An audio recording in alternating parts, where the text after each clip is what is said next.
Hello friends, शुरू करते हैं आज की कहानी। नर्मदा जी की कहानी। हमारे देश में लगभग सभी नदियाँ पवित्र एवं पूजनीय मानी जाती हैं। उनमें से जो नदियाँ सीधे समुद्र में जाकर मिलती हैं वे और नदियों से श्रेष्ठ हैं एवं उनमें से भी 4 नदियाँ सर्वश्रेष्ठ मानी गई हैं: गंगा, यमुना, सरस्वती एवं नर्मदा। गंगा नदी ऋग्वेद स्वरूप, यमुना यजुर्वेद स्वरूप, नर्मदा सामवेद स्वरूपा एवं सरस्वती अर्थवेद स्वरूपा है। नर्मदा जी ने अपनी योग्यता से प्रथम श्रेणी में स्थान तो प्राप्त कर लिया, किंतु वे चाहती थी कि प्रथम श्रेणी में भी मुझे सर्वप्रथम स्थान मिले, और यह संभव तपस्या के द्वारा ही हो सकता था, और इसे लोक पितामह ब्रह्मा ही दे सकते थे। इसके लिए नर्मदा जी ने घोर तपस्या प्रारंभ की। तपस्या से ब्रह्मा जी प्रसन्न होकर प्रकट हुए एवं वरदान मांगने को कहा। तब नर्मदा जी ने विनम्रता से कहा कि मुझे गंगा के समान सर्वश्रेष्ठ पद प्रदान कर दीजिए। तब ब्रह्मा जी ने कहा, बिटिया, हम तुमसे कुछ प्रश्न पूछते हैं, पहले उसका उत्तर दो, तब तुम्हारी बात सुनेंगे। तब ब्रह्मा जी ने पूछा, बताओ, भगवान पुरुषोत्तम के समान कोई और पुरुष हो सकता है? नर्मदा जी ने कहा, नहीं। ब्रह्मा जी ने पूछा, क्या सती, पार्वती, गौरी के समान कोई और नारी हो सकती है? नर्मदा जी ने कहा, नहीं। पुनः ब्रह्मा जी ने पूछा, काशी के समान परम पावन कोई और पुरी हो सकती है? नर्मदा जी ने फिर कहा, नहीं।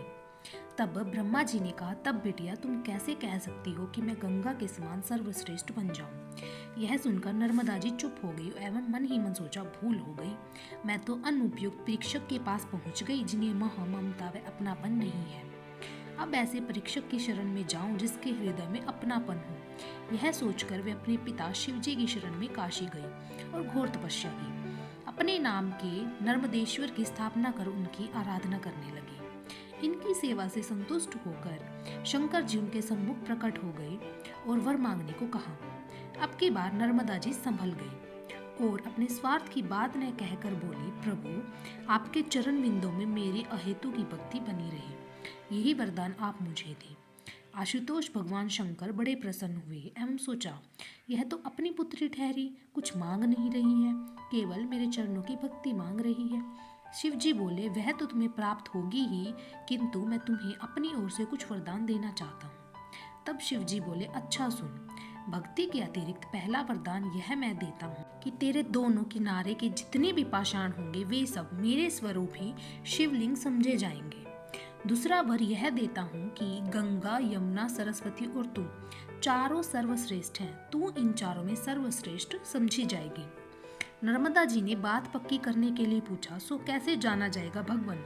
शिव जी बोले, गंगा स्नान से तुरंत निष्पाप हो जाओगे, यमुना जी के किनारे 7 दिन, तब निष्पाप होंगे, सरस्वती के किनारे 3 दिन रहो, तब निष्पाप, किंतु रेवे यानी नर्मदा जी का एक नाम, तुम्हारे तो केवल दर्शन मात्र से ही प्राणी निष्पाप बन जाएंगे। गंगा कनखल व सरस्वती कुरुक्षेत्र में विशेषतया पुण्य रूप में है, पर नर्मदा कहीं भी बहे, वन में, ग्राम में, सर्वत्र पुण्यमयी मानी गई है। इसके अतिरिक्त तुम्हारे स्थापित नर्मदेश्वर के काशी में दर्शन करके पापी निष्पाप हो जाएंगे। इन वरदानों को प्राप्त कर नर्मदा जी काशी से अपने विंध्य प्रदेश में स्वस्थान को चली गई। इसके अलावा नर्मदा जी की अन्य विशेषताओं में नंबर 1, नर्मदा जी आदि से अंत तक पहाड़ों में ही होकर बही है, इसलिए स्वराज से पूर्व कोई नहर नहीं निकली, हालांकि अब बांध बन रही है। नंबर 2, नर्मदा जी उल्टी दिशा में बही है, पूर्व से पश्चिम की ओर। नंबर 3, जितने तीर्थ नर्मदा जी के तट पर स्थित हैं, उतने तीर्थ किसी भी नदी के तट पर नहीं है, इनका प्रत्येक पत्थर शंकर है। नंबर 4, जितने पक्के घाट नर्मदा के हैं, उतने घाट किसी भी नदी पर नहीं है। नंबर 5, जितने घने जंगल, वन इनके किनारे किनारे हैं, उतने कहीं नहीं है। नंबर 6, किसी भी नदी के जयकार में उनके पिता का नाम नहीं लिया जाता है, इनके साथ पिता का नाम लिया जाता है, नर्मदेहर, नर्मदेहर। नंबर 7, अनादिकाल से जैसी इनकी विधिवत परिक्रमा होती है, वैसी किसी भी नदी की नहीं होती। वायु पुराण, स्कंद पुराण में तो रेवा यानी नर्मदा खंड एक पृथक खंड ही है। संपूर्ण देश में शिव मंदिरों में नर्मदा जी से लाए हुए शिवलिंग स्थापित होते हैं। नर्मदा जी के किनारे आकर ब्रह्मा, विष्णु, महेश, लोकपाल, देवता, उरंग, राक्षस, वानर, भालू, अप्सरा, यक्ष, गंधर्व, किन्नपुरुष आदि सभी ने तपस्या कर सिद्धि प्राप्त की है। रेवा तपः स्थली है। अंतः कहा गया है, रेवा तीरे तपः कुर्यात् मरणम जानवी तट, अर्थात नर्मदा जी के तट पर आकर तपस्या करे और मृत्यु के समय जानवी यानी गंगा जी के तट पर आ जाए। आशा करती हूँ आज की कहानी आपको पसंद आई होगी। ऐसी ही और भी बहुत सारी कहानियाँ जानने के लिए सब्सक्राइब एवं फॉलो करना ना भूलें मेरे चैनल ढेर सारी कहानियाँ को। धन्यवाद।